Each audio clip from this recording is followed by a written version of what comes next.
Sharon స్థానిక సంఘంలో ఉన్న పరిశుద్ధులందరికీ కూడా మీకు వందనాలు తెలియపరుస్తున్నాను.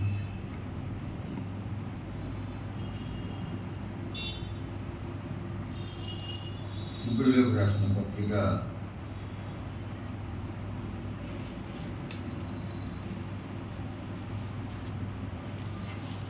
11వ అధ్యాయం దయచేసి ఒక సహోదరుడు చదివినట్టయితే 1వ వచనం నుండి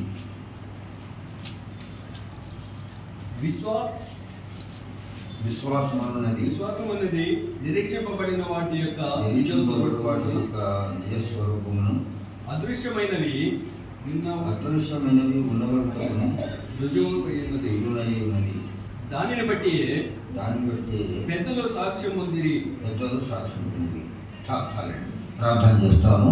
దయచేసి కావలసినట్టయితే యుగములకు రాజు అయిన తండ్రి, నీ కుమారుడు పరిశుద్ధుడు మాకు సహకారిగా ఉన్న యేసుక్రీస్తు శక్తిగల నామము ద్వారా మా జీవిత యాత్రలో 2025వ సంవత్సరంలో ప్రవేశించినావు. అందుకొరకై కృతజ్ఞతాస్తుతులు చెల్లిస్తూ ఆరాధిస్తూ ఉన్నాము. మా అందరి ఆత్మలు, మా అందరి ప్రాణములు, మా అందరి దేహములు నీ స్వాధీనములు ఉంచుకొని విలువైన నీ కుమార రక్త ప్రోక్షణ ద్వారా మా ప్రతి పాపాన్ని కడిగి వేసి మమ్మలను పరిశుద్ధులుగా, నిర్దోషులుగా, నిష్కల్మషులుగా నీతిమంతుల సభలో నీవు మమ్మల్ని చేర్చుకొని ఉన్నందులకు కృతజ్ఞతాస్తుతులు చెల్లిస్తూ ఉన్నాము. నీతిమంతుల సభలో పాపులు నిలవలేరు అని వ్రాయించావునైనా, కనికరించి రక్షించిన నీ ప్రజలను బట్టి నీకు స్తోత్రాలు. పరలోక క్రమం కలిగి, పరలోక మర్యాద కలిగి, పరలోక జ్ఞానము కలిగి ఆరాధించుటకు నీవు ఇచ్చినటువంటి అవకాశాన్ని బట్టి ఘనపరుస్తూ ఉన్నాము. ఇదే రీతిగా ప్రపంచ దేశాలలో 210 దేశాలలో జరుగుతున్న ఆరాధన కార్యక్రమాలను మీరు దీవించమని వేడుకుంటూ ఉన్నాము. షారోను ప్రార్థనా క్రిస్టియన్ అసెంబ్లీలో కూడా ఉన్న పరిశుద్ధమైన నీ ప్రజలు ప్రపంచ దేశాలకు అనుబంధమైన ప్రజలై రాబోయే అపాయకాలను తప్పించుకొని బుద్ధిమంతులుగా తీర్చుకోవటకు సహాయం చేయమని ప్రార్థన చేస్తున్నాము. చదవబడిన లేఖన భాగాన్ని మీరు దీవించమని వేడుకుంటున్నాము. తండ్రి, నిష్ప్రయోగ దాసుని నేను మాట్లాడితే ఎవరికే ప్రయోజనం లేదు, నీవే మాట్లాడి మహిమ పొందమని ప్రార్థన చేస్తూ, ఏ విషయంలో మేము బుద్ధిహీనులుగా ఉన్నామో, ఏ విషయంలో మేము భక్తిహీనులుగా ఉన్నామో, ఏ విషయంలో మేము లోపం కలిగి ఉన్నామో ఆ లోపములను మా జీవిత యాత్రకు దయచేయమని ప్రార్థన చేస్తున్నాం. నీ కలువరి ప్రేమకు మేము అన్ని స్థలాలలో, అన్ని సమయాల్లో ప్రతినిధులుగా ఉండటకు సహాయం చేయమని వేడుకుంటున్నాము. సహకరించమని ప్రార్థన చేస్తున్నాము. ప్రతి బిడ్డను కనికరించండి, క్షమించి రక్షించమని వేడుకుంటూ, ఈ బలారిపట్నంలో ఏర్పాట్లో ఉన్న ప్రజలందరినీ ఆకర్షించమని వేడుకుంటూ, కర్ణాటక రాష్ట్రంలో ఉన్న ప్రతి అసెంబ్లీని జ్ఞాపకం చేస్తూ ఉన్నాము. అనేక మంది డ్యామేజ్ కలిగిన మనుషులు ఉన్నారు ప్రభువా. అనేకులు శరీరుల సంఖ్య ఎక్కువగా ఉన్నది, ఆత్మీయుల సంఖ్య చాలా అడ్డుగా ఉండగా సహాయం చేయమని వేడుకుంటున్నాము. బుద్ధిహీనతల నుంచి మార్చండి, బుద్ధిమంతులకు సహకరించమని ప్రార్థన చేస్తూ, యేసుక్రీస్తు పరిశుద్ధమైన నామములో దీనులమై ప్రార్థించి అడిగి వేడుకుంటున్నాము తండ్రి, ఆమేన్. ప్రభునందు సహోదరులారా, ఇక్కడ ఉన్నటువంటి అనుభవం కలిగిన వారికి అనుభవాలతో సహవాసం చేయడానికి ఇచ్చినటువంటి అవకాశాన్ని బట్టి దేవునికి స్తుతులు చెల్లిస్తూ ఉన్నాము. మనం చదువుకున్నటువంటి భాగము హెబ్రీయులకు రాసిన పత్రిక 11వ అధ్యాయాన్ని మనము అందరం కూడా జ్ఞాపకం చేసుకోవాలని మనం చేస్తాం. అందరికీ తెలిసిన విషయమే. ఇక్కడ పెద్దలు అనేటువంటి అంశాన్ని ఇక్కడ వ్రాయబడింది. ఈ పెద్దలు ఎటువంటి వారై ఉన్నారు? ఈ పెద్దలు విశ్వాసంలో ఎటువంటి వారు? సాక్ష్యం ఉంది. అంటే వీరులు, విశ్వాస వీరులు అంటే జయించినటువంటి వారు. ఈ పెద్దలను మనం అనుబంధము చేసుకొని భయభక్తులతో సంఘంలో కాలం గడుపుతున్నట్లయితే ఈ పెద్దల అనుభవము మన హృదయాలకు వస్తూ ఉంది. ఈ పెద్దలు మహిమలో ఆనందంగా ఉన్నారు. ఈ పెద్దలు పరిశుద్ధులు. వాళ్ళ హృదయంలో ఉన్నటువంటి అమూల్యమైనటువంటి విశ్వాసం ద్వారా లోకాన్ని, పాపాన్ని, మరణాన్ని జయించి వెళ్ళిపోయారు. వెళ్ళిపోయిన వారిలో హనోకు అనేటువంటి పెద్ద ఆయన, మనందరికంటే పెద్దోడు, ఆయనకు భార్య కలిగిన వాడు, పిల్లలు కలిగిన వాడు, చాలా శ్రేష్ఠుడు. ఆయన మరణం చూడకుండా కోతికి వెళ్ళకుండా తనువుతూనే వెళ్ళిపోయాడు. ఈ హనోకు జీవితాన్ని జ్ఞాపకం చేసుకున్నప్పుడు ఈ హనోకు శరీరము ఎవరికి సాదృశ్యంగా ఉందంటే యేసు క్రీస్తుకు సాదృశ్యంగా ఉంది. అదే సమయంలో ఆరాధించేటువంటి మనం కూడా యేసు క్రీస్తు శరీరంలో పాల్పొందుతున్న మనం కూడా యేసు క్రీస్తు శరీరం ఎలాంటిదో మనం కూడా అలాంటి శరీరము కలవారంగా ఉండాలని మనము దేవుని యొక్క ఉద్దేశము. అందుకని మన దీర్ఘశాంతం చూపెట్టి ఈ 2020 సంవత్సరం కూడా ప్రవేశించాడు. అందుకని ఇక్కడ మనము దేనికి పరిపూర్ణం కావాలా, ఎట్ట పరిపూర్ణం కావాలా, వర్గన అవుతామా పరిపూర్ణము, దైవభక్తి కలిగి మనం పరిపూర్ణం కావాలా. చూడండి అన్నమాట. దయచేసి 20 ఇక్కడ కీర్తన గ్రంథము 94 ఒక సహోదరుడు చదివినిపిస్తే 94వ అధ్యాయంలో దయచేసి 8 వచనాలు. జనులలో పశుప్రాయులారా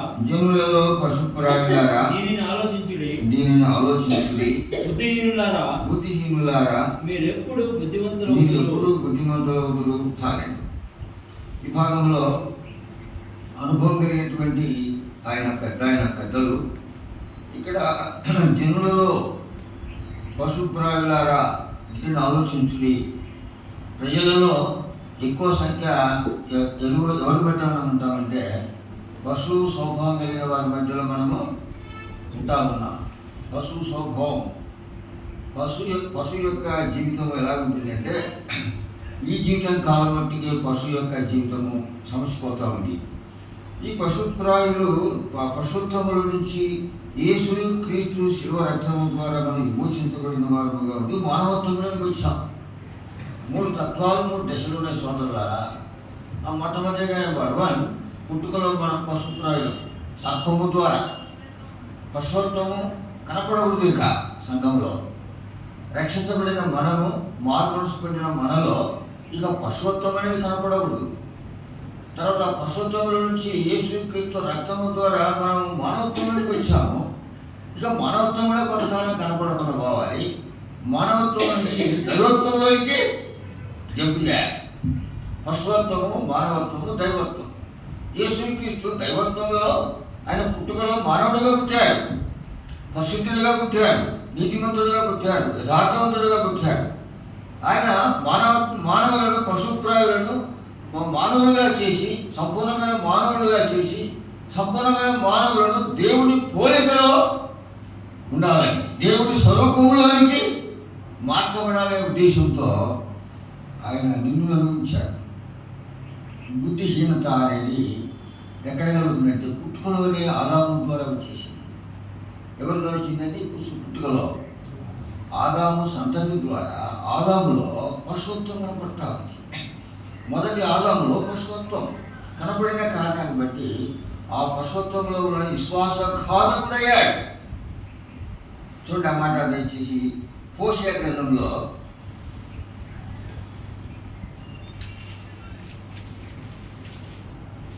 దయచేసి 6వ అధ్యాయము 7వ వచనంలో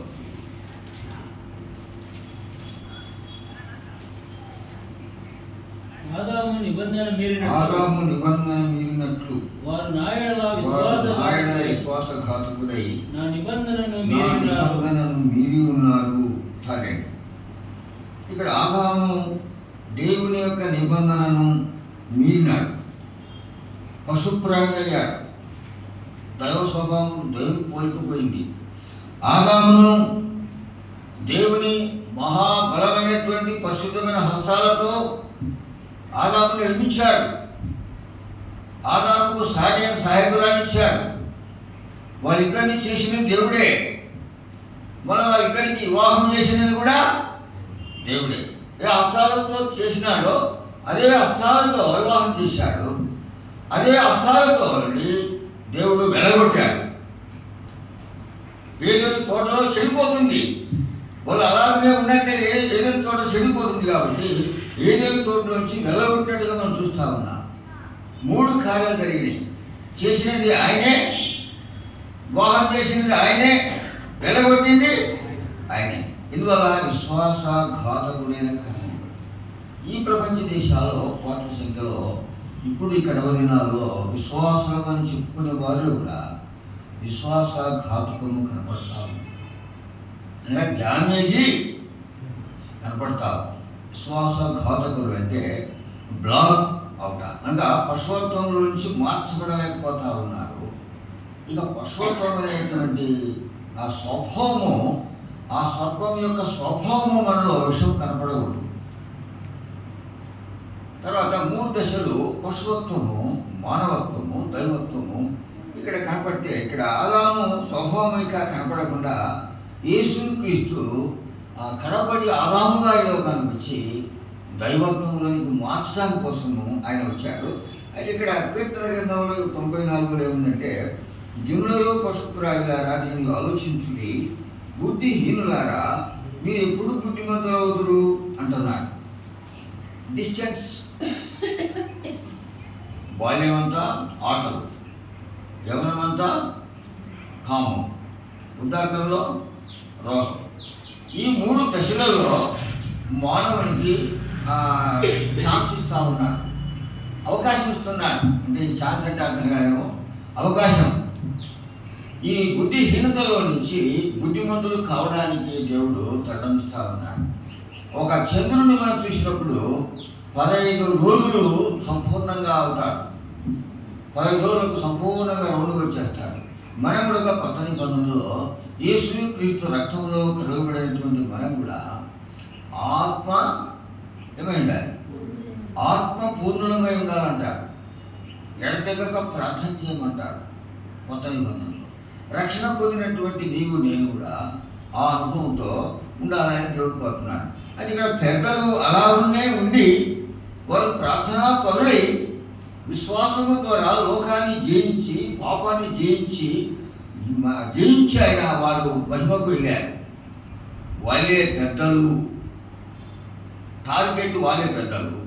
భూలోకంలో ఉండాల్సినటువంటి వాళ్ళందరూ కూడా పెద్దలు అనబడిన వారు, రక్షించబడిన వారు కూడా సంఘానికి కూడా పెద్దలు అవసరమే. ఈ పెద్దలు, కనబడే పెద్దలు, కనిపించని పెద్దల అనుభవాలు హృదయంలో సంపూర్ణంగా చేర్చుకోవాలి.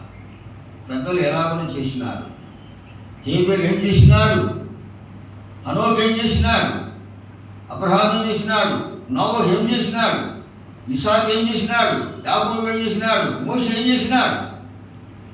వాళ్ళ విశ్వాస వీరులను మన కుటుంబంలోనికి ఉంచుకోవాలి. వాళ్ళ దగ్గరికి వెళ్ళిపోవడానికి యేసుక్రీస్తు మార్గము. నేనే మార్గమును, నేనే సత్యమును, నేనే జీవమును, నాకు తప్ప ఎవరు తండ్రి యొద్దకు రాడంటారు ఆయన. కాబట్టి అడుగుజాడలు కావాలి. అయ్యా అమ్మ, మనం ఆయన అడుగుజాడలలోనే ఉండాలి, కానీ ఇంకొక అడుగుజాడలోకి వెళ్ళకూడదు. Another Jesus danger. ఈనాడు అడుగుజాడలు మార్చుతా ఉన్నా. చూడండి దయచేసి 2 కొరింథీ పత్రిక 11వ అధ్యాయము 4వ వచనంలో, దయచేసి 2 కొరింథీ పత్రిక 11వ అధ్యాయంలో 4వ వచనం చూడండి సహోదరుడు. వీలైనగా వచ్చిన వాడు ఎవడైనను మేము ప్రకటింపని మరొక యేసును ప్రకటించినను, లేక మీరు పొందని మరొక ఆత్మను మీరు పొందినను, మీరు అంగీకరింపని మరొక స్వార్థను అంగీకరించినను, మీరు వారిని గురించి నశించుట యుక్తమే. సహించుట యుక్తమే. చాలండి. నేనైతే మిక్కిలి శ్రేష్ఠుడని ఈ అపొస్తలుల కంటే లేశ మాత్రమే తక్కువవాడను కానని తలంచుకుంటున్నానన్నాడు. సహోదరి సహోదరులారా, ఇక్కడ ప్రభువైనటువంటి యేసుక్రీస్తు నామములో ఈనాడు కోట్ల మంది బాప్తిసాలు తీసుకుంటా ఉన్నారు. లక్షల సంఖ్యలోనా? కాదు. ప్రపంచ దేశాల్లో కోట్ల సంఖ్యలో బాప్తిసాలు తీసుకుంటా ఉన్నారు. ఆత్మానుసారంగా ప్రారంభించి కొంతమంది కొన్ని సావాసాల్లో నెలకోపాటు ఆరాధన చేసే సంఘాలు ఉన్నాయి. కొన్ని సంఘాలు సంవత్సరానికి చేసే ఆరాధనలు ఉన్నాయి. కొన్ని దేశాలలో ఆరాధనలే లేవు. కొన్ని దేశాలలో ప్రార్థనలే లేవు. కొన్ని దేశాలు సంఘాలే లేవు. ప్రపంచ దేశాలు చాలా వీలుబడినటువంటి విధంగా ఉన్నాయి. గల్ఫ్ దేశాల్లో ఆరాధన కార్యక్రమాలు లేవు, ప్రార్థనలు లేవు, సంఘాలు లేవు, దేవుని సేవకులు లేరు, చర్చిలు తక్కువైపోయినాయి. ఎక్కడైనా ఉన్నాయని కూడా వాటి మీద దాడి చేసేది కనపడతా ఉంది.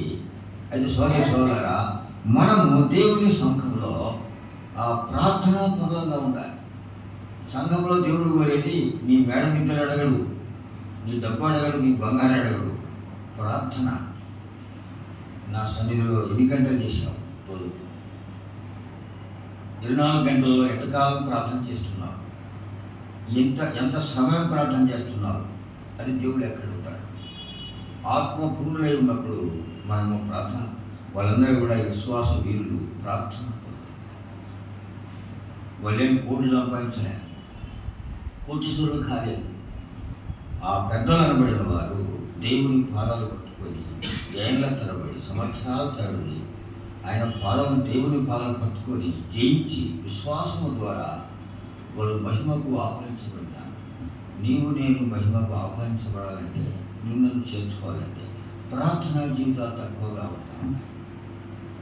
ప్రార్థనలు ఇక్కడ అంటే మన సంఘమే కాదు, చాలాసేపు ప్రార్థన చేయలేకపోతా ఉన్నారు. అక్కడ ఏమన్నాడు? మాకు ఎడతెగక ఎలా ఉన్నామన్నాడు. చూడండి అన్నమాట. దయచేసి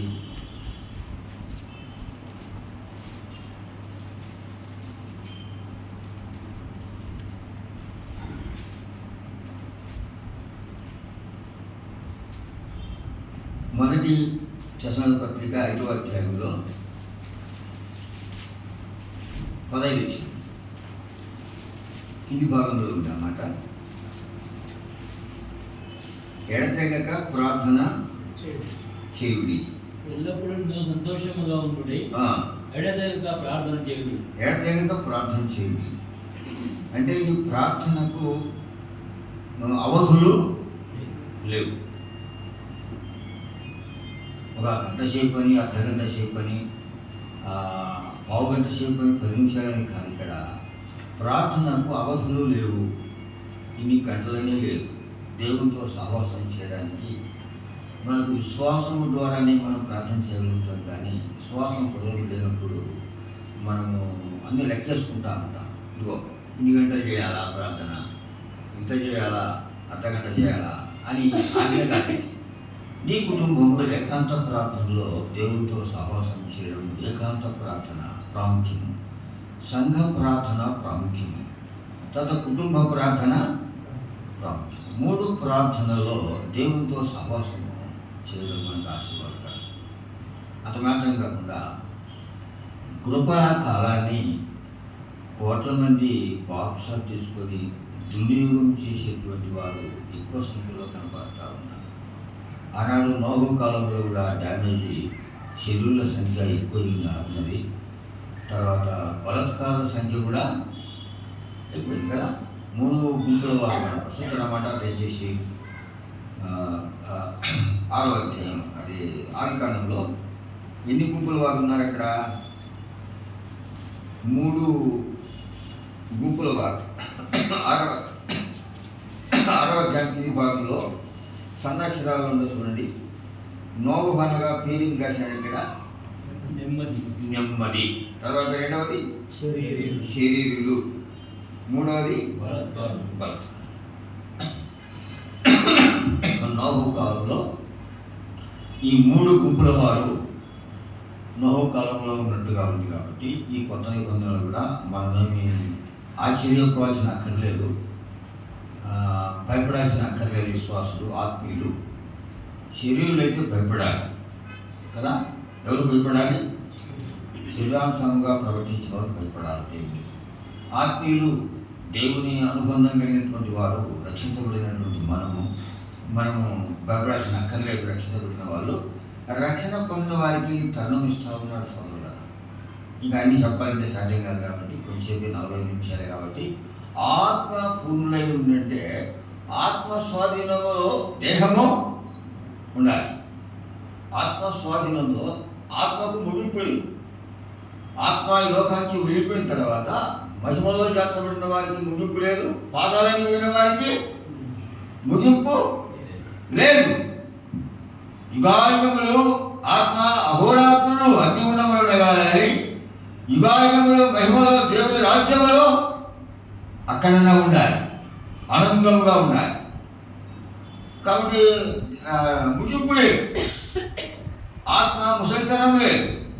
ఆత్మకు యుగాయుగములు అక్కడ మహిమలో ఆనందంగా ఉండవలసిన వారికి ఆరాధ్యానికి పెద్దలు వెళ్ళారు.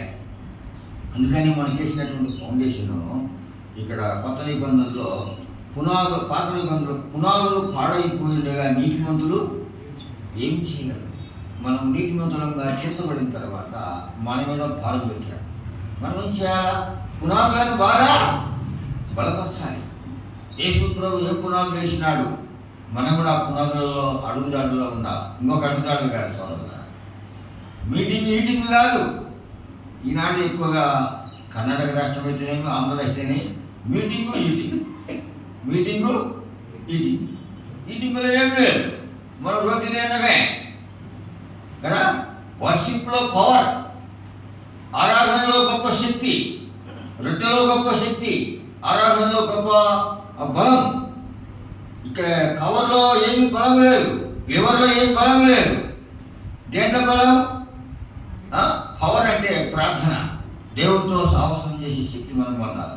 కవర్లో లివర్ లేదు. కవర్ అంటే డబ్బు, లివర్ అంటే మాంసం, దాంట్లో ఏమి లేదు.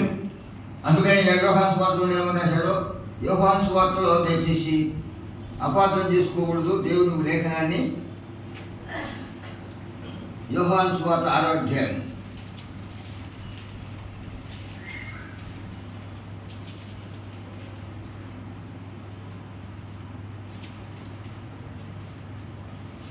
6వ అధ్యాయంలో ఇక్కడ దయచేసి 62 చూడండి సహోదరుడు. అలాగైతే మనిషి కుమారుడు మునుపున్న చోటునకు ఏమన్నారు? ఆత్మయే జీవింపచేయుచున్నది, శరీరము కేవలము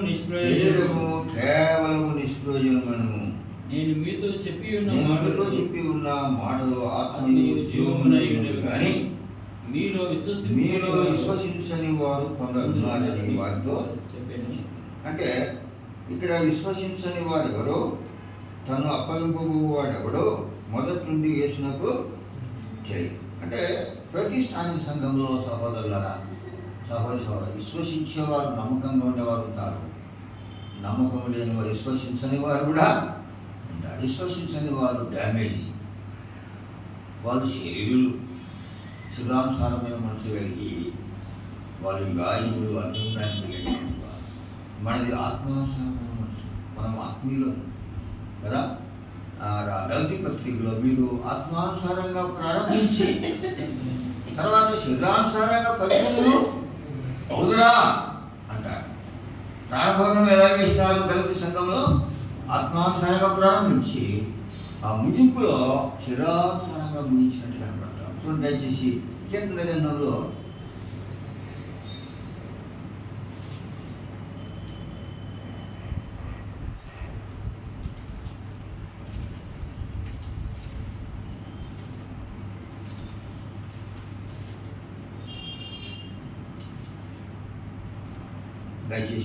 140 అధ్యాయంలో ఉన్నారు సహోదరుడు. ఇక్కడ కొంతమంది ఎక్కడ ఉంటున్నారు, ఎలాగ ఉంటున్నారు అనేది రాయబడినది. దయచేసి 10వ వచనం చదవండి. 140వ అధ్యాయం 10వ వచనం. కనకనలాడు నిప్పులు కనకనలాడు నిప్పులు వారి మీద వేయబడును గాక, వారి మీద వేయబడును గాక, వారు తిరిగి లేవకున్నట్లు అగ్నిగుండములో వారు పోచబడుదురు గాక, అగాధ జలములలోనికి త్రోయబడుదురు గాక. ఇక్కడ ప్రభునందు సోదరి సోదరులారా, ఇక్కడ ఈ గ్రంథంలో రాయబడింది రక్షణ పొందినటువంటి పాపాత్ములు, శరీరులు. ఇక్కడ వాళ్ళది ఎలాగా కనపడుతూ ఉందంటే వాళ్ళ యొక్క దృశ్యము తిరిగి లేవలేకుండాన్నట్లు. అంటే ఒక పాపి చనిపోతే ఆ అగ్నిగుండంలో పండుకొనే ఉండాలి కానీ, నరకలాడుతూనే ఉండాలి కానీ, కూర్చునేదానికి వీలు లేదు, లేచడానికి వీలు లేదు. కణకణాలనేటువంటి నిప్పులు అలాంటి వారిపైన శరీరంపైన పడబోతున్నారు. This is a second death, రెండవ మరణం. అటువంటి భయంకరమైనటువంటి ఆ పతాళము నుండి మన ప్రభు అయిన యేసుక్రీస్తు కలువరిలో కార్చిన రక్తం ఎంత విలువైనదో మనం ఇంకా గ్రహించలేకపోతా ఉన్నాం. అటువంటి 6,000 సెంటిగ్రేడ్లు ఇంచుమించు పెద్దలు నియమించింది. 6,000 సెంటిగ్రేడ్ హీట్తో ఉన్నటువంటి దాంట్లో పడదోయబడి వాళ్ళు 24 అవర్స్ యుగాయుగం దాంట్లో కాల్చినటువంటి దాన్ని విడిపించడానికి కోసం ఆయన కలువరిలో యాగంగా నీ కోసం నా కోసం చదవడం ఎంత భయంకరమైనటువంటి మనము గమనిస్తే ఒకసారి అర్థం చేసుకుంటే శాస్త్రులు, పరిశీలు వ్యర్థమైన ఆరాధన చేసి వాళ్ళ ఆరాధన పరలోకానికి సాగిపోయింది. వాళ్ళ ఆరాధన వాపసు తిరిగి వచ్చేసింది. శాస్త్రుల ఆరాధన, పరిశీల ఆరాధన పరలోకం సాగిపోయింది. అందువల్ల కొత్త నిబంధనలు యేసు ప్రభు స్వయంగా చెప్పినాడు, శాస్త్రుల నీతి కంటే, పరిశీల నీతి కంటే మీ నీతి అధికము కాని ఎడల మీరు పరలోక రాజ్యంలో. కాబట్టి ఇక్కడ అగ్నిగుండం అనేది వారు తిరిగి లేవకున్నట్లు అగ్నిగుండములో వారు పోల్చబడుతురుగాక అన్నాడు. కనకనలాడే నిప్పుల మీద నిప్పు వారిపైన పడతా ఉంది. రెండవ దేహము, ఆ దేహమును యుగములు పురుగు సావదు అగ్ని పడిపోవటాన్ని మాటిస్తాను. సోదరి సోదరులారా, అయితే మన దేహం అయితే యేసుక్రీస్తు శిలువ రక్తం ద్వారా మన దేహం ఎలా ఉంది చూడండి. యోహాను పత్రిక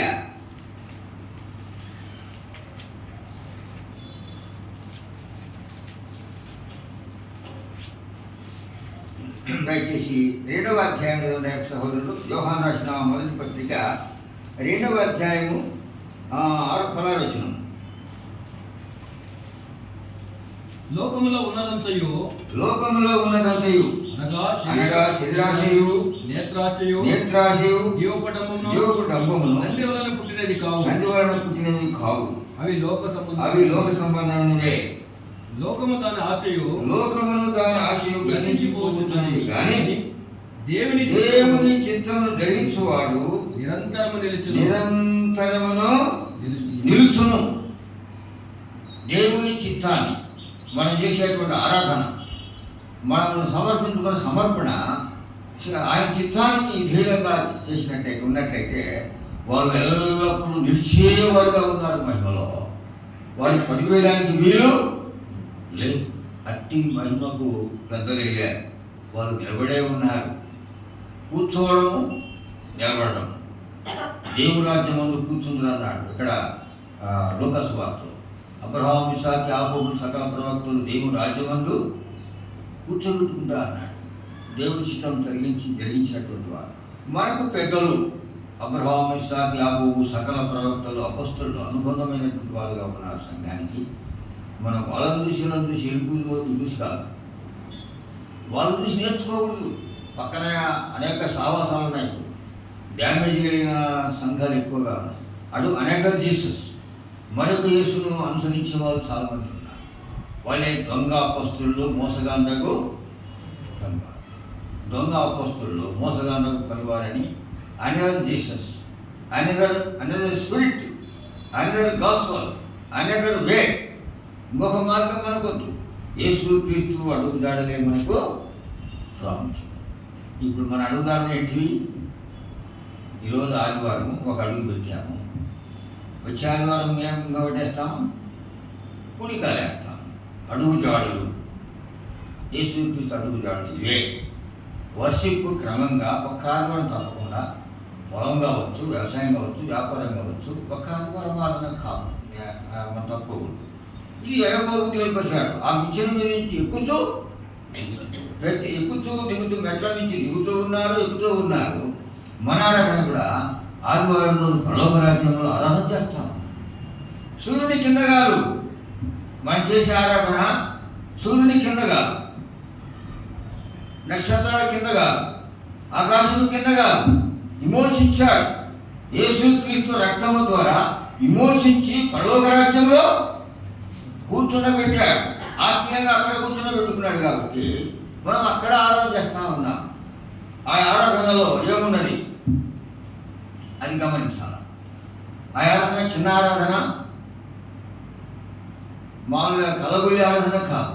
ఆ ఆరాధనలో యెషయా గ్రంథంలో రాయబడినది, శరూపులు ఆ మహాసింహాసనానికి పైభాగంలో చెరుకులు ఉన్నాయని రాయబడింది.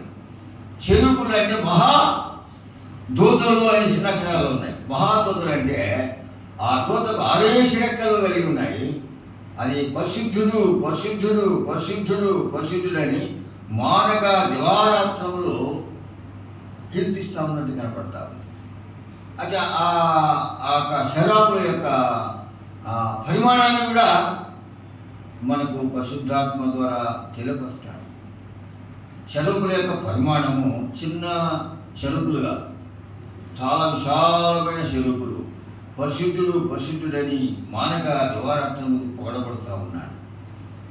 చూడలేకపోతున్న ఆ శరూపులు కూడా అంత మహాపరిశుద్ధుడు. అటువంటి మహాపరిశుద్ధ స్థలంలో నుంచి నీ కోసం నా కోసం మనం కూడా ఆ స్థానంలో ఉండడానికి కోసం యేసుక్రీస్తు కల్వరిలో రక్తమును దారిపోశాడు. ఆ రక్తం మాయ, ఈ లోక సంబంధమైన రక్తం కాదు. ఆయన రక్తము పరలోకంలో నుంచి దిగి వచ్చిన రక్తం, పరలోకంలో నుంచి దిగి వచ్చినటువంటి దేహము. భూ సంబంధమైన రక్తం కాదు, పుట్టిన రక్తం కాదు, ఇద్దరు రక్తం కాదు, మేకపోతు రక్తం కాదు, గువ్వల రక్తం కాదు. యేసు క్రీస్తు రక్త ప్రోక్షణ యొక్క విలువ అది ఎంత విలువైందో మనం అర్థం చేసుకోలేకపోతున్నాం. అమూల్యమైనటువంటి రక్త ప్రోక్షణ. 3 రకాల విశ్వాసులు ఉన్నారని సంఘాలు కూడా. అమూల్యమైన విశ్వాసులు, అల్ప విశ్వాసులు, అవిశ్వాసులు. డ్యామేజ్. ఈ అల్ప విశ్వాసులకు అవిశ్వాసులకు కనెక్షన్ లేదు, ప్రభు కనెక్షన్ లేదు. అమూల్యమైనటువంటి రక్తంలో కడుగబడిన వారు, 2వ జన్మ ఎత్తినటువంటి వారికి అనుబంధంగా కనపడతారు. అందుకని ఈ పెద్దల గురించి ధ్యానం చేసినప్పుడు విశ్వాస వీరులు, ఆ పెద్దల అనుబంధంతో మనము ఆరాధన స్టార్ట్ చేయాలి. ఆ ఉద్దేశంతో మనం ప్రతి ఆదివారము అక్కడ గొప్ప సాక్షి సమూహం అని ఎదురు పత్రిక 12వ అధ్యాయంలో రాయబడింది. ఇంత గొప్ప సాక్షి సమూహము మేఘం వలె మనం ఆవరించి ఉన్నందున మనం కూడా సులువుగా చిక్కులు పెట్టి ప్రతి పాపమును విడిచిపెట్టి విశ్వాసంలో కట్టయో దాన్ని కొనసాగించమని యేసు వైపు చూస్తూ మన పందెంలో ఓపికతో పరిగెత్తాలంటున్నాడు. ఓర్పు కావాలి. ఓర్పు ఏం చేస్తా ఉందంటే చూడండి దయచేసి అక్కడ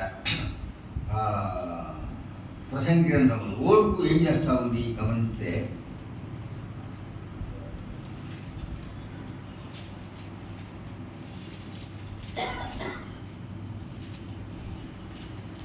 దయచేసి ప్రసంగి గ్రంథంలో 10వ అధ్యాయంలో 2వ చదవండి సహోదరుడు. జ్ఞాని యొక్క హృదయము అతని కుడి చేతిని ఆడించును, బుద్ధిహీనుని హృదయము అతని ఎడమ చేతిని ఆడించును. బుద్ధిహీనుడు తన ప్రవర్తన గురించి అధైర్యపడి తాను బుద్ధిహీనుడని అందరికీ తెలియజేయను. ఏడువాడు నీ మీద కోపపడిన ఎడల నీ ఉద్యోగం నుండి నీవు తొలగిపోకుము. ఓర్పు గొప్ప ద్రోహ కార్యములు జరగకుండా చేయును. పొరపాటున అధిపతి చేత జరుగు దుష్కార్యం ఒకటి నేను చూచితిని. ఆ. ఏమనగా ఏమనగా గొప్ప ఉద్యోగములలో కూర్చుండుటయు, ఆ. గనులు క్రింద కూర్చుండుటయు, పనివారు గుర్రముల మీద కూర్చుండుటయు, అధిపతులు సేవకుల వలె నేలను నడుచుటయు నాకు అగపడింది. చాలండి. ప్రభు స్తోత్రములు. ప్రభువును సోదరులారా, బుద్ధిహీనుల గురించి బుద్ధిమంతుల గురించి ఈ ప్రసంగ గ్రంథంలో చాలా కేటగరాయబడింది. ఈ మాట చాలామందికి యక్షంగా ఉంటుంది. గొప్ప ఉద్యోగంలో ఉండేటోళ్ళను నేను గమనించిన వాళ్ళలో కర్ణాటకలో మైసూరులో ఒక సహోదరుడు ఉన్నాడు. ఆయనకు బ్యాంకులో మేనేజర్, 90,000 జీతము. ఈ వాక్యమును ఆధారం చేసుకొని వెంటనే రిజైన్ చేసి ఆయన సేవకు వచ్చాడు. ఆయన వయసు కూడా దాదాపు 65 సంవత్సరాలు, 70 సంవత్సరాలు వచ్చినేమో. రిటైర్డ్ కాలేదు. ఉద్యోగం ఉన్నప్పుడే ఆయన ఇక్కడ ఈ గొప్ప ఉద్యోగాన్ని అర్థం చేసుకొని నేను ఎంతలా పనిచేసి ఈ డబ్బు తీసుకోవాలి నేను అనుకొని ఆయన రిజైన్ చేసి ఇప్పుడు సేవ చేస్తూ ఒక చిన్న సంఘాన్ని కట్టుకొని చిన్న డబ్బుతో, పతలాని డబ్బుతో ఆయన దేవుడిని పనిచేస్తూ ఉన్నాడు. నాకు బాగా సంతోషంగా ఆయన చూస్తూ ఉంటే ఒక దేవతలాగా ఉంటాడు. మనకు అంత భక్తి లేదనుకుంటాం. మనం ఆయన దగ్గర మనం ఆగమేమనుకుంటాం. ఆయనకు పిల్లలు ఉన్నారు, భార్య ఉంది. అన్నీ లెక్క చేయకుండా ఆ ఉద్యోగానికి రాజీనామా చేసి ఆ బ్యాంక్ మేనేజర్ పదవిని పోగొట్టుకొని ఇక్కడ పొరపాటు జరిగినటువంటి పని కాబట్టి, దుష్కార్యం కాబట్టి బుద్ధిహీనులు గొప్ప ఉద్యోగంలో ఉంచబడతాయి. అంటే హృదయం అనే సెంటర్ భూమిలో ఉద్యోగం పెట్టుకుంటేనే అది పొద్దున్న లేచి మన ఉద్యోగం అనేది. మన భక్తిని ఎక్కడ పెడతాము? ఒక మూల పెట్టుకుంటాం కదా. హృదయం అన్నిటికంటే మోసకరమైంది. దానికి గ్రహంగా ఏడవన్నాడు. ఉద్యోగము ఉండాల్సిందే పోషణకు. అయితే ఎంతవరకు ఉండాలంటే చిన్న ఉద్యోగం వేరు, పెద్ద ఉద్యోగం వేరు. ఇప్పుడు మా ప్రాంతంలో కూడా ఒక ఆమెకు 2,50,000 వస్తాయి, ఈయనకు 2,50,000 వస్తాయి. ఇద్దరు డాక్టర్లే 5 లక్షలు వస్తాయి. 5 లక్షలు ఇచ్చినంత మాత్రాన ఒకని కలిమి విస్తరించడం వలన వారి జీవమునకు మూలం కాదన్నాడు. మా ఆంధ్రాలో ఉండే సంఘాల్లో కొంతమంది ఇద్దరికి ఉద్యోగాలు ఉంటే ఒక ఉద్యోగం డబ్బేమో ముందే ఇచ్చేస్తారు సంతృప్తిగా, ఒకరి డబ్బే ఉంచుకొని వాడుకుంటారు. అట్ట ఉన్నోళ్ళు కూడా ఉన్నారు. ఈ ఆంధ్రాలో ఇప్పుడు ఒక ఆయన సమయంలో కూడా ఆయనకు 75,000 80,000 వస్తుంది. టీచర్ పనిచేసేవాడు. వెంటనే రిజైన్ చేసేసాడు. కారణం ఏంటంటే గొప్ప కార్యం, దేవుడిని స్తుతించేది, దేవుని పనిలో 24 hours ఉండేది. అది గొప్ప పని. ఈ డబ్బు ఈ లోక సమయం డబ్బే. పరలోకంలో ఉండేటువంటి ధనము అది ఎంతో గొప్పది, అది ఎంతో విలువైనది. అది ఆత్మ సంపాదించేటువంటి, రక్షించేటువంటి ధనం. ఆ ధనం మనకు అక్కడ. అందుకటువంటి బుద్ధిహీనులు ఇక్కడ పొరపాటున అన్నాడు. మా పైన ఏమంటే ఓర్పు గొప్ప ద్రోహ కార్యములు జరగకుండా చేయు. ఎవరు ఓర్చుకున్నారు? మన ప్రభు అయిన యేసుక్రీస్తు కల్వరిలో ఓర్చుకున్నారు. మనం మంచోళ్ళమనే, మనమేమంత బలవంతులమనే కాదు. నా మట్టుకైతే నేను చాలా అలవరవని, యేసు ప్రభు నమ్ముకోకమునుపు చాలా అలవరవని, చాలా శిల్పుని నన్ను రక్షించుకున్నాడు దేవుడు. ఆయన పని కోసం 10 రాష్ట్రాలు తిప్పినాడు. ఆయన పరిచర్యలో మనం ముందు సాగే వారంగా ఉండాలి. రక్షించబడిన మనం అనేక దేశాల కోసమై మనం ప్రార్థన చేసే వారంగా ఉండాలండి. కాబట్టి ఆత్మ మనం గమనించినట్టయితే అక్కడ దుష్కార్యం అంటున్నాడు. బుద్ధిహీనులు గొప్ప ఉద్యోగులు. చాలామంది బయట దేశాల వాళ్ళు కూడా చాలామంది మన ఇండియాకు సేవకు వచ్చినారు. ఈ వాక్యం చూసుకొని వచ్చారు. ఆయన చెప్పాల్సిన సమయం లేదు. బయట దేశంలో ఒక ఫ్యామిలీ, ఆ కుటుంబంలో 6 కూతురు. పెద్దామ పేరు చెప్పిన దొరుకు మీకు. పెద్దామ పేరు స్కండరు, రెండవ పేరు మేరీ లలాత్, మూడవ పేరు ప్రభుల, 4వ పేరు శాంటోరియం కాదు కుక్లం, 4వ పేరు నేస్మిత్, 5వ పేరు, 6వ పేరు నాకు నసాపూర్లో ఆమె.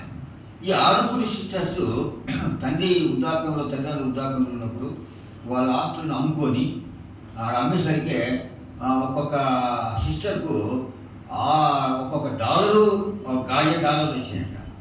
అవి ఇంటర్నేషనల్లో బాంబేలో అమ్ముకునేసరికి వాడు మార్పులు చేసుకుని కొన్ని కోట్లేని. ఇప్పుడు నేను చూశాను వాళ్ళ హాస్పిటల్లో రావిల్లో స్కాటర్ పెద్ద కుమార్తె, ఆమె అక్కడ పెద్ద హాస్పిటల్ కట్టించింది. వాళ్ళు అక్కడ 365 ఎకరము కొని కట్టించింది. తర్వాత రెండవ ఆమె మదనపల్లిలో శానిటోరియం టీవీ హాస్పిటల్ కట్టించింది. మేరీ లాలత్, ఆమె కూడా ఒక 365 ఎకరము. ప్రభుల కుష్టి హాస్పిటల్ బాపట్లో కట్టించింది మూడవ ఆమె. నాలుగవ ఆమె గుంటూరులో కుకిలి హాస్పిటల్. ఐదవ ఆమె రాజమండ్రిలో టీవీ హాస్పిటల్. ఆరవ ఆమె నసాపూర్లో. అంతా త్యాగం చేసి వాళ్ళు సేవ చేసి ప్రభుకి వెళ్ళిపోయారు. ప్రభు దగ్గరికి వెళ్ళారు. వాళ్ళ తల్లిదండ్రులు చెప్పారంట, డాడీ మాకు వివాహాలు అక్కర్లేదు, మేము ప్రభు సేవ చేసి ప్రభు దగ్గరికి వెళ్ళిపోతాం అని త్యాగం చేసి వెళ్ళారు. ఎందుకంటే ఇంత ఘనమైనటువంటి వాళ్ళ చర్చి నేను చూశాను. ఒక్కొక్క చర్చి ఇలా ₹1,00,00,000 అవుతుంది. ఇంతలా టేకుమాను రంగు టేకు తెప్పించి చర్చిని కట్టినారు వాళ్ళ హాస్పిటల్లో. వాళ్ళు లేరు, ఇప్పుడు వెళ్ళిపోయారు ప్రభు దగ్గరికి. ఎందుకు చెప్తుండే ఈ మాట, మనం దేవుని కార్యమును అశ్రద్ధగా చేసే ఈ 75 సంవత్సరాల్లో అశ్రద్ధగా చేయకూడదు. యెహోవా కార్యం అశ్రద్ధ చేయవాడు శాపగ్రస్తుడు. ప్రార్థన అనేటువంటి అనుభవము గమనించినట్టయితే ఇంకొక చూసుకొని మనం తమ ఎక్కువ ముగిస్తుందాము. రోమపత్రికలో దయచేసి చదవండి సహోదరుడు. 8వ అధ్యాయంలో రెండు భాగాలుగా కనపడతా ఉన్నారు.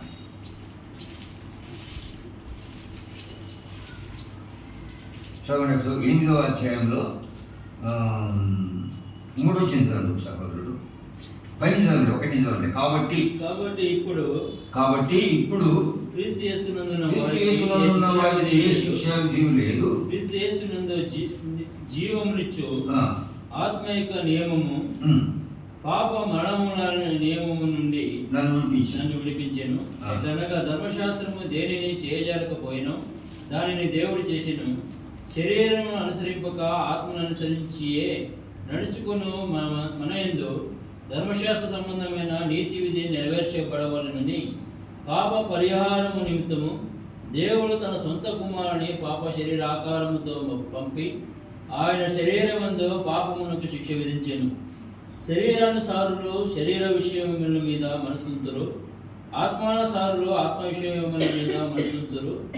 శరీరానుసారమైన మనస్సు మరణము, ఆత్మానుసారమైన మనస్సు జీవమును సమాధానమునై ఉన్నది. ఏదైనగా శరీరానుసారమైన మనస్సు దేవునికి విరోధమై ఉన్నది. అది దేవుని ధర్మశాస్త్రమునకు లోబడదు, ఏ మాత్రమును లోబడనేరదు. కాగా శరీర స్వభావము గల వారు దేవుని సంతోషపరచనేరరు. దేవుని ఆత్మ మీలో నివసించుచున్న ఎడల మీరు ఆత్మ స్వభావం గలవారే గాని శరీర స్వభావం గలవారు కారు. ఎవడైనా క్రీస్తు ఆత్మ లేని వాడైతే వాడు ఆయన వాడు కాడు.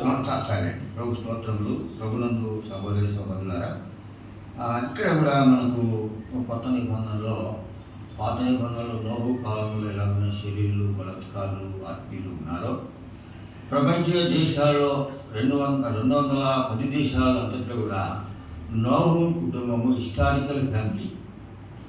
నోహు కుటుంబము 3 కుమారులు, 3 కోడళ్ళు. నోహు తన భార్య 8 లోకాన్ని జయించినటువంటి ఫ్యామిలీగా మనకు కనపడతాం. నోహు నీతిమంతుడుగా ఉన్నాడు, తన తరంలో నిందా రహితుడుగా ఉన్నాడు. ఆయన ఆత్మానుసారంగా ప్రారంభించి ఆత్మానుసారంగానే ముగించాడు, ఓడను కట్టుకున్నాడు. ఇప్పుడు ఆ కాలంలో ఆయన ఓడను కట్టుకుని చూడగా ఆయన ఎగతాళి చేసిన వారు, హేళన చేసిన వారు, చిన్నచూపు చేసిన వారు, అవమానపరిచిన వారు, విసర్జించిన వారు, తృణీకరించిన వారు ఎక్కువ కనపడతా ఉన్నారు. తృణీకరించినటువంటి వారు, అవమానపరిచినటువంటి వారందరూ కూడా వారు జలప్రళయంలో ఏమైపోయారు, చాలా సవాలైపోయారు కదా. శరీరులందరూ కూడా జలప్రళయంలో వాళ్ళు తేలాడారు. నిన్న కన్నవాళ్ళు, ఇవాళ కన్నవాళ్ళు, రేపు కనబోయేవాళ్ళు, ఇవాళ పెళ్లి చేసుకున్న వాళ్ళు రేపు పెళ్లి చేసుకోబోయేవాళ్ళు, ఇల్లుని చేసుకునేవారు. అట్ట ఉన్న వాళ్ళందరూ కూడా శరీరానుసారంగా ఉన్న వాళ్ళు జలప్రళయంలో, ఆ కయీను సంతానం అంతా కూడా జలప్రళయంలో పినిగిలైపోయినారు. కానీ నోహు కుటుంబము సురక్షితంగా ఉంది. ఇప్పుడు కొత్త నిబంధనలో యేసుక్రీస్తునందున్న వారికి ఏ శిక్ష ఆ నియమంలో మన నియమం ఎలా ఉండాలంటే ఆత్మస్వాధనములో శరీరం ఉండాలి. ఈ శరీరం ఎట్ట చెబితే అట్టయినా ఉండదు కదా. శరీరము మంచి రుచికరమైన తిండి పోతుంది, శరీరం మంచి బట్ట పోతుంది, మంచి నిద్ర పోతుంది, మంచి భోగం పోతుంది. ఈ శరీరం చాలా కోరికలు ఉంటాయి. అవన్నీ కూడా యేసుక్రీస్తులో కనపడలేదు. ఆయన అందుకనే ఆయన 40 దినాలు ఉపవాసం ఉన్నాడు సోదరులారా. పాత నిబంధనలో ఇద్దరు 40 దినాలు ఉన్నవారు ఉన్నారు. కొత్త నిబంధనలో ఒక ఆయన మన ప్రభు యేసుక్రీస్తే 40 దినాలు ఉపవాసం ఉన్నాడు. ఒక నీళ్లు తాగలేదు, ఒక ముద్ద భోజనం తినలేదు. పాత నిబంధనలో ఏలియా 40 దినాలు ఉపవాసం ఉన్నాడు. తర్వాత పాత నిబంధనలో మోషే ఇశ్రాయేలు కోసం 40 దినాలు ఉన్నాడు. ఇశ్రాయేలు రక్షణ కోసం. ఇప్పుడు మనందరి రక్షణ కోసం కొత్త నిబంధనలో ఈ ప్రపంచ దేశాల్లో ఉన్న ప్రతి ఒక్కరి కోసము యేసుక్రీస్తు 40 దినాలు ఉపవాసం ఉండి తర్వాత సువార్త ప్రకటించాడు కదండి. చూడండి, ఆ మాట చూస్తాము. మన ఆత్మానుసారంగా ఉన్నటువంటి అనుభవం కలిగినటువంటి ప్రభువును మనం జ్ఞాపకం చేసుకుని నీతిమంతుని జ్ఞాపకం చేసుకోవడమే కాదు, కానీ ఆయన పనులతో మనం జ్ఞాపకం చేసుకోవాలి. ఊరికి జ్ఞాపకం చేసుకుంటూ ప్రయోజనం లేదు, కానీ అది ఆయన ఏం చేసి ఆ అడుగులు కొద్దిగా మన కాడ ఉన్నాయా అనేది కూడా మనకు అవసరమే. దయచేసి 4వ అధ్యాయం చదవండి సహోదరుడు. 4 అంటే ముందర 10 చదవండి. 3:16 చదవండి సార్, అర్థమైపోతుంది. నజరేతు విడిచి మత్తయి సువార్త 3వ అధ్యాయం 16 నుంచి. నజరేతు విడిచి జెబూలూను నఫ్తాలియను దేశముల ప్రాంతంలో. మత్తయి సువార్త 3:16. యేసు బాప్తిసం పొందిన వెంటనే నీళ్ళలో నుండి ఒడ్డునకు వచ్చెను. ఇదిగో ఆకాశం తెరవబడెను, దేవుని ఆత్మ పౌరం వలె దిగి దాని మీదకి వచ్చుట చూశాను. మరి ఇదిగో ఈయనే నా ప్రియ కుమారుడు, ఈయన నేను ఆనందించుచున్నానని ఒక శబ్దము ఆకాశం నుండి వచ్చెను. అప్పుడు యేసు అపవాది చేత శోధింపబడుటకు ఆత్మ వలన అరణ్యమునకు కొనిపోబడెను. 40 దినములు 40 రాత్రులు ఉపవాసం. మనం ఎక్కువ పని ఉంచుకోకూడదు. ఈ భాగంలో మనకి వేసినటువంటి ఫౌండేషన్ పునాదులు సోదరులారా, కొత్త నిబంధనలో యేసుక్రీస్తు బాప్తిసం తీసుకున్న వెంటనే ఆయన అరణ్యానికి కొనిపోబడినట్టుగా మనం చూస్తూ ఉన్నాం. అరణ్యానికి కొనిపోబడినప్పుడు అపవాది చేత శోధింపబడ్డగా ఆత్మ వలన అరణ్యమునకు కొనిపోబడి ఆత్మ వలన అరణ్యానికి పోయినప్పుడు 40 రాత్రులు 40 పగుళ్ళు ఆయన ఉపవాసం ఉన్నారు. ఇక సాధారణంగా మనము ఒక రోజు ఉండాలంటేనే కష్టపడతా ఉన్నాం, ఒక 24 గంటలు ఉండాలంటేనే కష్టపడతా ఉన్నాం, సాధ్యం కాక. కానీ ఆయన 40 రోజులు ఉన్నాడు మనందరి కోసం. కనీసం మనము ఒక్క రోజున ఉండగలుగుతున్నామా? ఒక్కరోజు 24 గంటలు ఉండగలుగుతామా? మధ్యాహ్నం వరకు ఉండి మధ్యాహ్నం తినేది ముఖ్యం కాదు, కానీ ఒక్క రోజన్నా 24 గంటలన్నా నెలకు ఒక్క రోజన్నా ఉండి దేవునితో కాలం గడపడం మనం నేర్చుకుంటే దేవుడు మనం దీవిస్తాడు. తర్వాత సంఘం కూడా వదులుతుంది, సంఘము దీవించబడతాము. ఎందుకంటే మేముండే పల్లె ప్రాంతంలో చాలా జనాభా తక్కువగా ఉంటారు కాబట్టి పల్లె ప్రాంతం చాలా కష్టము. మేముండే సంఘంలో కూడా 24 గంటలు ఉంటాము. ఉపవాస ప్రాంతంలో మేముండే సంఘంలోని సహోదరులు కూడా 24 గంటలు నిర్ణయంగా కూర్చుంటారు. ఇలా 6 గంటలకు ప్రారంభం చేస్తే రేపు ఉదయం 5 గంటల వరకు అలాగనే ఉండిపోతారు. అందరూ అలాగనే నిద్రపోయేది ఉండదు, దగ్గుకైతే నీళ్ళు తాగేది ఉండదు, ఆకలి అయితే భోంచేసేది లేదు, తర్వాత నిద్ర వచ్చి నిద్రపోయేది లేదు. ఉంటే కొన్ని సంగతులు దేవుడు మనకు తెలియపరుస్తాడని. ఇందువల్ల కారణం అంటే ఎందుకున్నారా అంటే, ఇక్కడ యేసుక్రీస్తు ఎందుకున్నాడంటే శరీరంలో ఉన్నటువంటిదంతా కూడా పూర్తిగా బలహీనత పోగొట్టుకోవడానికి కోసం. అపొస్తలుల కార్యంలో ఆ మాట ఉంది. వాళ్ళు ఎలా ఉన్నారంటే అపొస్తలుల కార్యంలో చూడండి ఆ మాట.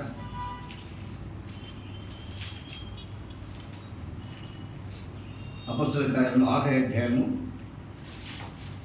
24 సహోదరుడు 28-24.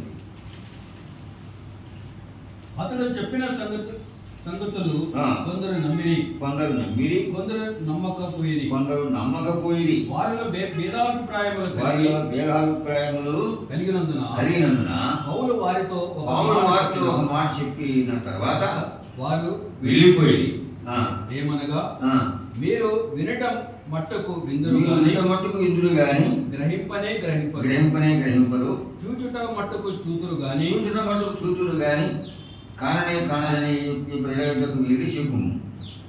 ఈ ప్రజలు కనులారా చూచి చెవులారా విని మనసారా గ్రహించి నా వైపు తిరిగి నా వలన స్వస్థ పొందకున్నట్లు వారి హృదయము కృంగి ఉన్నది.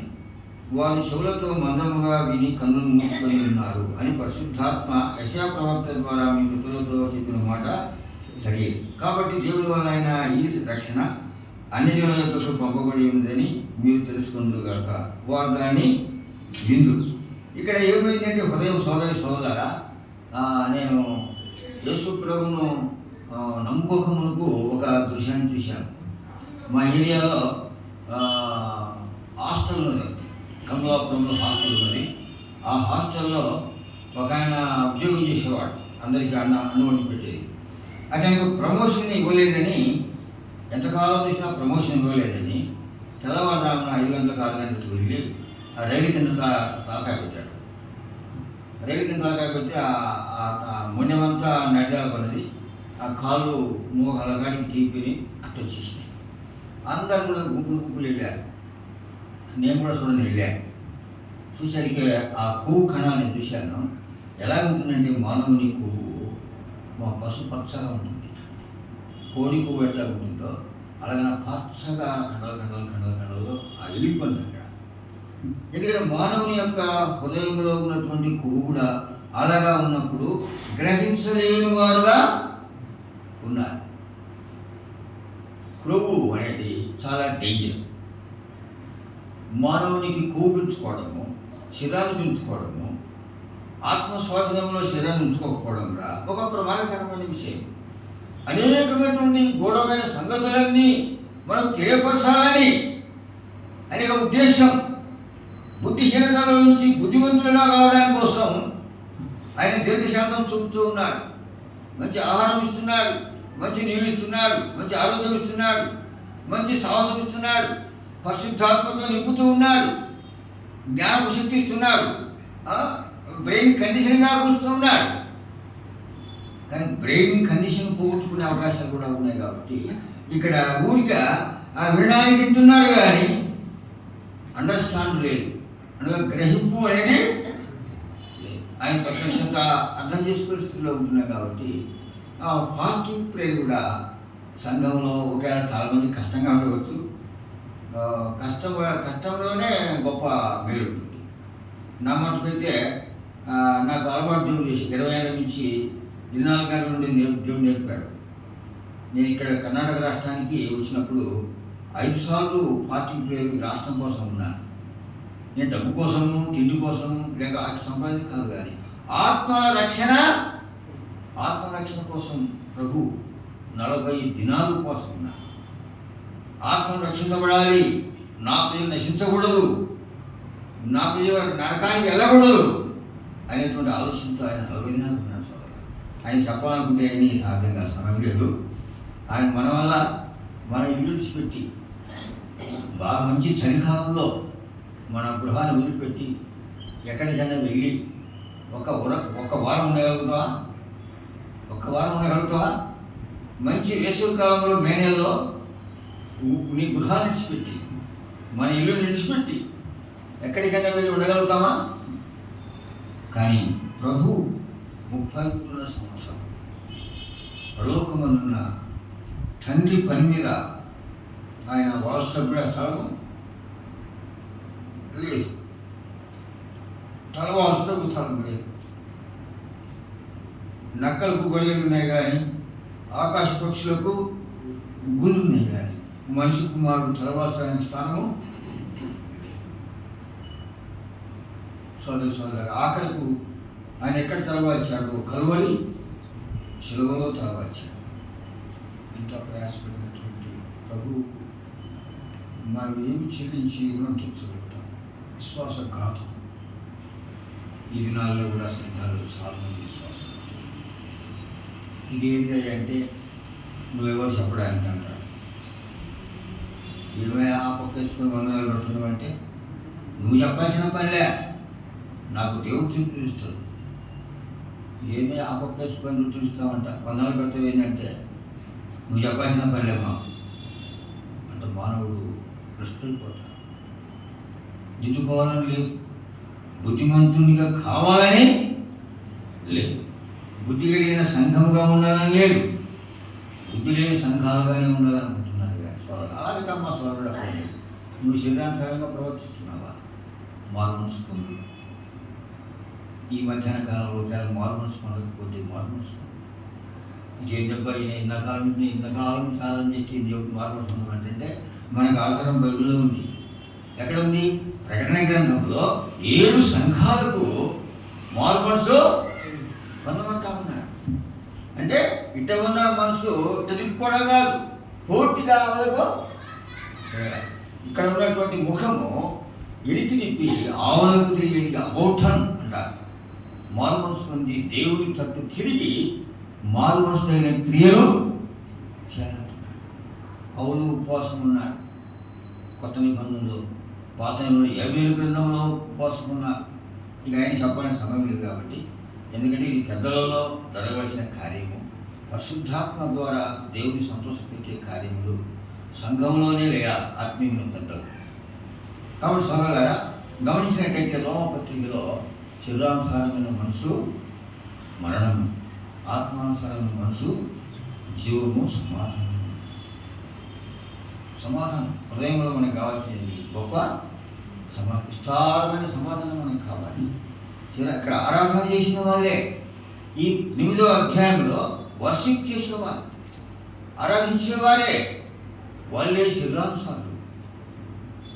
సోదరులారా, ఆత్మ స్వాధీనంలో ఉంచుకుని పరిశుద్ధాత్మ స్వాధీనంలో మన ముందు ప్రభుకు అంగీకారంగా ఉండాలని ఈ మధ్యాహ్న కాలంలో మీకు తెలియపరుస్తానున్నా. దేవుడు మాకు ఇచ్చినటువంటి ఈ అనుభవం మీతో పంచుకోవడానికి నేను వచ్చాను. గమనించిన సోదరులారా, ఉపవాస ప్రార్థన మొదలు పెట్టుకుంటే సంఘము ఆత్మీయంగా అభివృద్ధి చెందుతుంది. అంటే ఇప్పుడు ఒక్క భార్య 40 దినాలు ఉంటుంది సాధ్యం కాదు. ప్రారంభంలో మధ్యాహ్నం వరకు ఒకరోజు పెట్టుకొని తర్వాత సాయంత్రం తిని తర్వాత 3వ స్టెప్లో 24 అవర్స్ ఉంటే ఎంత ఆనందంగా ఉంటుందంటే అంత ఆనందం. ఉసరికాయ తింటప్పుడు పొల ఉంటుంది, కానీ ఆ తర్వాత ఎట్లుంటుందంటే ఆనందంగా ఉంటుంది. అందులో శక్తి, పునరుద్ధరణ శక్తి దేవుని శక్తిలో ఉంది, యేసు ప్రభు దేహంలో ఉంది. ఎటువంటి రోగమైనా కావచ్చు. చూడండి, ఆ మాట చదవండి సోదరుడు, చూసుకొని మనం ముగిస్తాము. ఇక్కడ సామెతల గ్రంథం 27వ అధ్యాయంలో దయచేసి 12వ వచనం.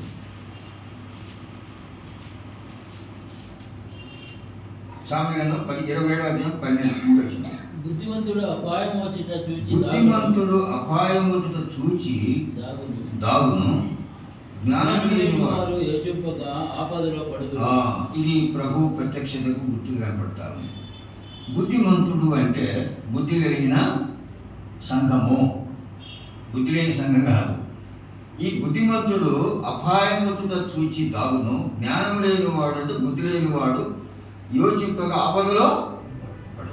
మనం బుద్ధిమంతులంగా కావాలి. అందుకని అంటున్నాడు 94 కీర్తనలో, బుద్ధిహీనులారా ఎప్పుడు మీరు బుద్ధిమంతులు అవుతారు అంటున్నాడు. మన బుద్ధిని పరిపూర్ణం చేసుకోవాలంటే నీ సంపాదన అంతా ఇచ్చి కూడా బుద్ధిని బుద్ధిమంతుడు భూలోకంలో యేసు ప్రభు ఒక్కడే. ఆయన సాహసం చేస్తే మనకు బుద్ధిని ఇస్తాడు, వివేకం ఇస్తాడు, వెలుగు ఇస్తాడు. రాబోయే తృప్తి తక్కువవుతుంది. 22 అంటే 22, 23 సహోదరులు చాలు ఇంతవరకు. 22వ సామెతలో 3వ వచనంలో, బుద్ధిమంతుడు అపాయం వచ్చుట చూచి దాగును, బుద్ధిమంతుడు అపాయం వచ్చుట చూసి దాగును, జ్ఞానం లేని ఆపదలు. ఇది కూడా అదే వచ్చినాం అన్నమాట. 2 కూడా 22లో 27లో 2వ వచనాలు అదే విధంగా ఉంది. కనుక జ్ఞానము లేనివారు, బుద్ధి లేనివారు, క్రీస్తు మనసు లేనివారు, క్రీస్తు ఆత్మ లేనివారు, ఎంతనైతే క్రీస్తు ఆత్మ చేత దేవుని ఆత్మ చేత నడిపించబడుతున్నారు వారందరూ దేవుని కుమారులైందరు అన్నాడు. మీలో క్రీస్తు ఆత్మ, ఎవరైనా క్రీస్తు లేని ఆత్మ లేని వాడు ఆయన వాడు జయించిన ఆత్మ, లోకాన్ని జయించిన ఆత్మ, పాపాన్ని జయించిన ఆత్మ, మరణాన్ని జయించిన ఆత్మ, అపవాదిని ఓడించిన కూల్చివేసిన ఆత్మ మనలో ఉండాలి సోదరులారా. అపవాది సింహాసనాన్ని కూల్చివేసినటువంటి ఆత్మ మీలో ఉన్నవాడు లోకంలో ఉన్నవాడి కంటే గొప్పవాడు కనుక మీరు వాడిని జయించినారన్న. అపవాదిని ఓడించాలి, జయ జీవితం జీవించి ఆయన రాకడ కోసం సిద్ధపడాలని ఈ మధ్యాహ్నకాలంలో ప్రభు నా పేట మనం చేస్తా ఉన్నాం. దేవుడు తన వర్తమానం మన కోసం జీవించుకున్నాడు. ప్రార్థన చేస్తాము. జీవము గల తండ్రి, నీ కుమారుడు మహిమ గల మా రక్షకుడు అయిన యేసు క్రీస్తును కల్వరి శిలువలో తీర్పు తెచ్చి మాకు శాశ్వతమైన రక్షణ, శాశ్వతమైన ఆనందము, శాశ్వతమైన సంతోషము, శాశ్వతమైన పరలోకపు పట్టణాన్ని మాకు సిద్ధపరిచినావు. రాబోయే పట్టణంలో మేము శాశ్వతంగా మేము ఉండాలని గొప్ప మహిమ గల స్వాస్థ్యాన్ని నమ్మిన నీ ప్రజలను మాకు సిద్ధపరిచి ఉన్నానైనా. ఇక్కడ ఉన్న స్థానిక సంఘంలో ఏ ఒక్కరు కూడా దారి చూసుకోకుండా, పోగొట్టుకోనకుండా బుద్ధిమంతులు అవుటకు కృపనించి నడిపించమని ప్రార్థన చేస్తున్నాము. ప్రభు అని పిలిచే ప్రతివాడు పరలోక రాజ్యంలో చేరడు, కానీ పరలోకమందున నా తండ్రి చిత్త ప్రకారం చేయవాడే పరలోక రాజ్యంలో చేరును అని వ్రాయబడింది. కనుక సహాయం చేయండి. సంఘంలో ఏమైనా డ్యామేజ్ ఉన్నట్లయితే, సంఘంలో ఎవరైనా శరీరంలో ఉన్నట్టయితే క్షమించిన ఆయన రక్షించండి, ఆత్మీయులుగా చేయండి. ఆత్మానుభవంతో ముందు సాగుటకు సహకరించమని ప్రార్థన చేస్తున్నాం. ఇక్కడ ఉన్న ఆత్మీయ ప్రజలందరినీ మీరు దీవించమని వేడుకుంటున్నాను. ఆత్మీయమైన సహోదరులందరినీ మీరు దీవించమని ప్రార్థన చేస్తూ, ఈ పట్టణంలో ఏర్పాట్లో ఉన్న వారందరినీ సన్నిధిగా ఆకర్షించమని ప్రార్థన చేస్తూ, ముందున్న శ్రేష్టమైన సమయాన్ని నీ బాహుబలానికి అప్పగించుకుంటూ త్వరగా రానయ్యున్న యేసుక్రీస్తు పరిశుద్ధ నామంలో దీనిలో మేము ప్రార్థించి పరిణాడు వేడుకుంటున్నాము తండ్రి. ఆమేన్.